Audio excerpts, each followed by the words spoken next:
Hi, I'm Iman, and we are at Iman Cosmetics in New York City. I am happy to be talking to a friend of mine who's from my country, model Ubah. Well, the first time I saw your pictures, I immediately said, "Oh, Somali. She's a Somali girl." You know, it's a very distinctive face. Exactly. Yeah, absolutely. Right. I don't know what it is. I guess the camel milk. We left when I was 7 years old. Yeah. Went to Kenya. Yeah. My uncle took us in, and then me and my dad and my brother went to Canada. To me, I always see postcards and people talk about North America, and I thought it was heaven. Yes. I really thought we were going to heaven. And got there, we got in shelter. So it was a little challenge, and then you kind of like say, you know what, get over it. Yeah. This is where there's no way you're going back. So how did you end up in New York?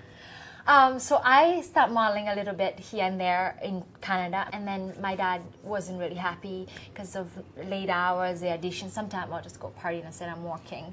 And then so I stopped, and I opened a little small cafe. And after 10 months, I was like, you know, I'm going to try modeling one more time. So, and then you worked with Stephen Meisel on the Black Issue, Italian Vogue. Interesting thing was about the Italian Vogue. I have a friend of mine who was quite very well known in this in the industry, Bethan Harrison. Okay. So she emailed me one day and she said, "Are you aware that they're not using black models on the runways anymore?"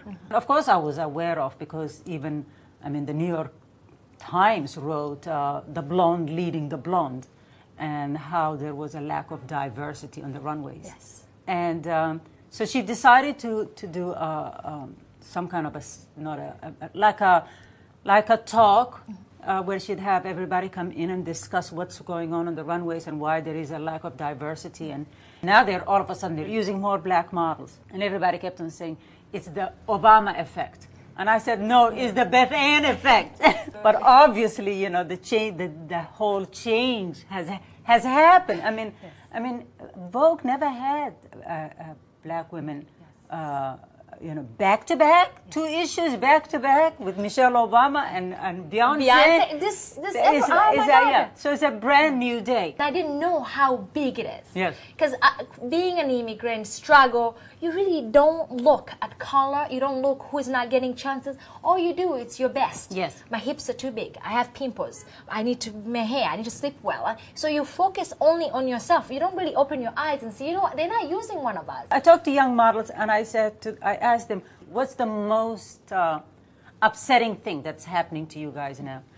And singularly, they said that they will go see, especially when there is the fashion shows coming up, because you know it's an open call. They will say to them, "We're not using black models this season."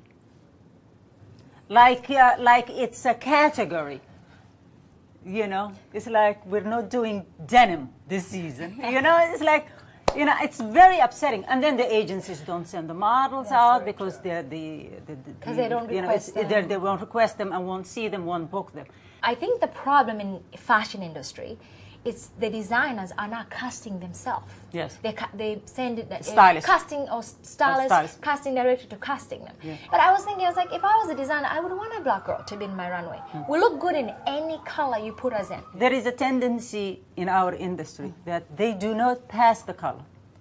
What they come to terms with is how you are a great asset to them.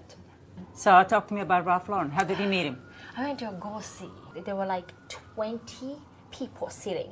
I stopped back and they're like, "What's wrong?" And I was like, I wasn't expecting he would be sitting right in front of me. Yeah. To feel like I was getting a green card. Yeah. So then he said hello to me and he said, come over here. He touched my hair. He goes, "You have the most beautiful face." And so I was sitting just in one of these streets after my casting. I was like, I'm gonna have pizza today. So I was eating my slice of pizza, and my book was in Paris. There's this thing, BlackBerry BBM, you can send voice message. Yeah. So I said, oh, voice message. So I listened to the voice message. I know a girl who's doing Ralph Lauren campaign. I literally scream. The whole people look at me. My pizza, I put nothing. I had friends around me. They're like, "What's going on?" I said, "I can't Nobody eat that did pizza." That anymore. Yeah. But would you like to do Sports Illustrated? I would love to, because I think I'll present women there who have 32A.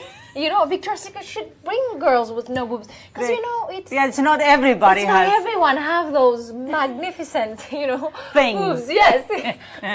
So So far, so good. congratulations. Thank you so much. Congratulations. Thank you.